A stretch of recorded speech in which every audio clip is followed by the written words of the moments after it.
शुक्रिया अदा करता हूँ और दर्शकों को मैं सादर नमन करता हूँ। बात ऐसी है, इसके पीछे भी जाना पड़ेगा नोटबंदी के काल में। नोटबंदी से ही लगभग सभी व्यापार जो है वो डावाडोल स्थिति में पहुंच चुके हैं। जो मनी ट्रांजेक्शन था, लिक्विडेशन था, वो घट गया। तो तब से ही डाउन में चले गए सारे के सारे बिजनेस। स्पेशली हमारा जो टूर ऑपरेशन का काम है वो काफी हद तक धरातल पर आ चुका था। तो जैसे कि मैंने पहले भी कहा है, नोटबंदी से ही ये टूर ऑपरेशन का जो व्यापार है वो धरातल पर आ चुका था। और जैसे हम बोलते हैं ताबूत में आखिरी कील मारना, ये काम कर दिया। जो अशास्त्रीय पद्धति से जो लॉकडाउन हुआ, इसने ताबूत पर आखिरी कील मार दिया। इसमें तो पैसा तो पूरा गायब हो गया। जैसे टूर ऑपरेशन का काम है, हम लोगों को विमान के टिकट, ट्रेन के टिकट, फ्लाइट के टिकट तथा होटल बुकिंग करना पड़ता है एडवांस में, वो पैसा जाम हो गया। रात साथ जो पैसा था वो लागत में आ गया। अब खेलने के लिए कुछ पैसा तो बचा नहीं है और लोगों का पैसा है वो जाम हो गया। लोग पैसे मांगते हैं, वापस कैसे करें, ये कल अलग परेशानी हो गई है। हमने तो अपने लिए खाया नहीं वो पैसा, उनका पैसा तो ट्रेन टिकट, बस टिकट, फ्लाइट टिकट में आ चुका है। तो ये बड़ी समस्या का सामना करना पड़ रहा है। सर बात तो ऐसे सारी ना स्पेशल ट्रेनें चालू हुई है, रेगुलर ट्रेनें चालू नहीं हुई है। जो फ्लाइट भी है वो भी रेगुलर नहीं है। और टूर ऑपरेशन का काम तो ऐसा होता है, इसमें जो सुख वस्तु परिवार के जो लोग होते हैं वही ज्यादातर पार्टिसिपेट होते हैं इसके अंदर।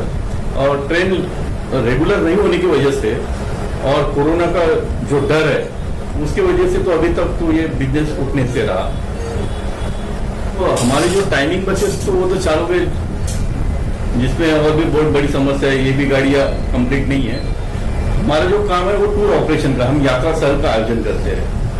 तो इसके लिए थोड़ा सा एक फर्क होता है इसके अंदर, बस ऑपरेशन में और टूर ऑपरेशन में है एक दूसरे के पूरक ही है, लेकिन थोड़ा सा फर्क होता है। बस ऑपरेशन में भी काफी मंदी में है। अभी हमको EMI देनी पड़ेगी, टैक्स देना पड़ेगा, इंश्योरेंस देना पड़ेगा, फिटनेस निकालना पड़ेगा।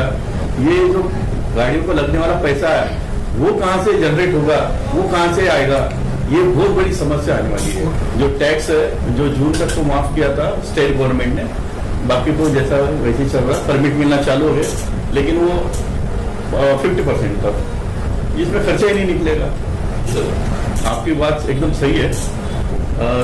टूरिस्ट जो है वो घर बैठ के काफी बोर हो चुका है और वो घूमना चाहता है, लेकिन घूमने के साथ साथ अपनी सुरक्षा का पहले वो ध्यान रखेगा। इसलिए उसके मन में जाने की उत्सुकता तो है, इसमें कोई दो राय नहीं है, लेकिन वो घर के बाहर नहीं निकलेगा जब तक वैक्सीन नहीं आएगी। जब तक वैक्सीन आएगी नहीं तब तक ये बिजनेस उठेगा नहीं और ना चलेगा। हाँ, काफी अच्छा सवाल पूछा आपने। एक तरफ तो गवर्नमेंट बोलती है कि पर्यटन को बढ़ाओ, पर्यटन को बढ़ाओ, लेकिन उनकी जो पॉलिसी होती है ना पर्यटन को घटाओ वाली होती है। टैक्स इतने ज्यादा होते हैं कि आम आदमी उसको एफोर्ड कर ही नहीं सकता। एक उदाहरण के तौर पे देखें हम, हिमाचल का टैक्स 5,000 रुपये पर डे, और आपको कितनी भी जल्दी अगर घूमना है हिमाचल को, तो एक बस 10 दिन लग जाएंगे। 10 दिन में आपका टैक्स ही टैक्स केवल 50,000 रुपये चले जाएगा। अब 50,000 रुपये अगर टैक्स दोगे 10 दिन का, तो खाएगा क्या आदमी? टैक्स नहीं खत्म हो जाएगा। कोई भी अगर स्टेट अगर लो, या आंध्र प्रदेश ले लो, तेलंगाना ले लो, इनकी 400 रुपये पर सीट टैक्स है। अगर 50 सीटर बस है तो आपको केवल 7 दिन के लिए जाना है, क्योंकि आपको 20,000 रुपये देने। तो गवर्नमेंट की पॉलिसी ऐसी होनी चाहिए कि पर्यटन को बढ़ावा दे, ना कि उसको टैक्स के बोझ के तले दबा दे कि वो कुछ कर ही नहीं पाए। ऐसे नहीं, सारी स्टेट के यही हाल है। जो भी अगर नया टैक्स देना है तो वो टूरिज्म इंडस्ट्री पे ही आ जाता है। नहीं सर, अभी बुकिंग बिल्कुल नहीं है, काफी खस्ता हाल है हम लोगों के, और हमारे जो काफी सहयोगी है वो काफी बुरे हाल में है। परिवार के भरण पोषण की जो जिम्मेदारी है वो काफी कठिनाई से कर पा रहे हैं, जिसका हम सब लोगों को भी खेद है। अभी तो कुछ नहीं है, जैसे कि है कोविड-19 का डर सबके मन में है और काफी खतरनाक बीमारी है, तो कोई तो निकलेगा नहीं है। और रही बात सरकार की, ना तो हमारे कोई पर्यटन मंत्री स्टेट का हो चाहे केंद्र का हो, एक अक्षर एक लाइन तक उनका स्टेटमेंट नहीं आया है। अर्थ मंत्री हो, उनका भी कोई पॉलिसी अभी टूरिज्म के ऊपर आई नहीं है, इसीलिए हम लोग कुछ बोल नहीं सकते। हो सकता है, लेकिन सब कैसा है, जब कुछ चालू ही नहीं है टूरिज्म इंडस्ट्री में, तो ये तो कुछ है ना, सिर्फ मार्केटिंग वाला फंडा हो सकता है, बाकी तो कुछ नहीं है। सबका अपना अपना व्यापार होता है, फिर सरकार का हो चाहे निजी क्षेत्र का हो, कम हो, और जल्द से जल्द वैक्सीन सरकार नागरिकों तक पहुंचाए, यही बस यही उम्मीद है। सरकार को तो दिया है, लेकिन कैसे सरकार की जो पॉलिसी है काफी ढुलमुल रवैया है। गवर्नमेंट की बजट 50% में जाएगी और निजी क्षेत्र की बस 50% में जाएगी। अब ये समझ भी नहीं आएगा, उनको कोरोना हो सकता है, इनको नहीं हो सकता है, कुछ अजीब सा रवैया है जो किसी के समझ भी नहीं आ पा रहा है। बस मुंबई की भी जो बस होगी खचाखच भर के जाएगी, लोकल खाली जाएगी, उनको कोरोना नहीं होगा, इनको होगा, ऐसे मतलब कुछ है ना, ठोस ऐसा कोई रिजल्ट नहीं दिख पा रहा है। काफी कंफ्यूजन लग रहा है देश के अंदर।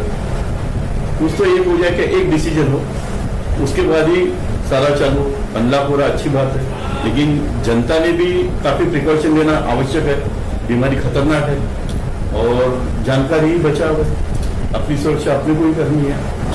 हाँ, पर्यटकों के लिए एक बात कहना चाहूंगा कि वैक्सीन आने के बाद WHO के जो नियम है, उनके जो दिशा निर्देश है, उनका पालन करके हम लोग अपनी ओर से काफी अच्छी तरह से टूर ऑर्गेनाइज करेंगे।